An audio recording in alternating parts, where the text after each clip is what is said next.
Crash and Eddie were at it again. The two possum brothers loved adventure. Sometimes their adventures caused trouble. This time was no different. With a playful shove, I sent a giant snowball rolling. It grew bigger and bigger. Soon it became a tremendous avalanche. The snow crashed down on the herd's summer camp. Everything was buried. The other animals were furious. Manny the mammoth was especially angry. He had just finished building a new ice sculpture. Everyone calm down, we'll figure this out. But Crash and Eddie felt terrible. They knew they had messed up. They had to do something to make things right. Eddie, we've really done it this time. We need to fix this. Crash and Eddie decided to leave the herd. They wanted to prove that they could be heroes. They knew they weren't always the most careful, but they were brave and determined. They set off into the unknown. They were ready for an adventure that would make things right. Crash and Eddie journeyed far from the herd. They missed their friends and family, but they were determined to make things right. They wanted to find a way to fix the mess they had made. They dreamed of returning as heroes. Eddie, look, a hidden entrance. Should we check it out? As they traveled, they discovered a hidden entrance. It was a crack in the ice leading deep underground. Curiosity got the better of them. They decided to explore the mysterious path. Little did they know this path led to a place they thought was lost forever. Let's squeeze through, Eddie. I can feel the air getting warmer. They squeezed through the narrow passage. The air grew warmer and more humid. The sounds of the Ice Age faded away. They found themselves in a lush jungle paradise.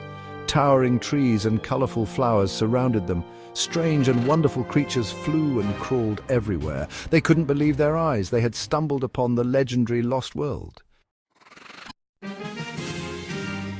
Crash and Eddie were amazed by the Lost World. They had heard stories about this place, but they never imagined it would be so incredible. Eddie, can you believe this? It's like a dream. As they explored, they heard a familiar voice. Well, if it isn't my two favorite possums. It was Buck, the one-eyed weasel. He was a legend. Buck was fearless and funny. He was known for his incredible adventures in the dinosaur world. Crash and Eddie were thrilled to see their old friend. They had so many questions. Buck, what are you doing here? Buck was happy to see them too, but he explained that the Lost World was in danger.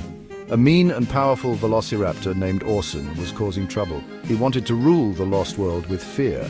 We have to help, Eddie. We can't let Orson get away with this. Crash and Eddie knew they had to help their friend. They were ready for an adventure. Orson was a fierce dinosaur. He was bigger and stronger than any other raptor. He had a nasty scar across his face. This made him look even scarier. Orson wasn't content with being just another dinosaur. He craved power. He wanted to rule the Lost World. He bullied the other dinosaurs. He forced them to follow his commands. Orson had a secret weapon. He had figured out how to control a special type of vine. This vine released a gas that could hypnotize other dinosaurs. Orson used this gas to create an army of raptors. They followed his every command. They terrorized the other creatures in the Lost World. Buck had been fighting against Orson for a long time, but he couldn't defeat him alone. He needed Crash and Eddie's help. Together they could save the Lost World. Buck was a master strategist. He had a plan to defeat Orson, but he needed Crash and Eddie's help. He knew they were small, but they were quick and clever. Buck's plan involved a special ingredient. They needed the gas from a rare flower called the Zuma Zinger. This gas had the opposite effect of Orson's control vines. It could break the raptors free from Orson's control. There was just one problem. The Zuma Zinger was guarded by a giant grumpy sloth named Z. She wasn't keen on sharing her precious flowers. Buck knew that convincing Z would be tricky. They would have to be extra persuasive. Crash and Eddie were up for the challenge. They were determined to help Buck save the Lost World. They set off on their mission to find Z and the Zuma Zinger. They were ready for anything.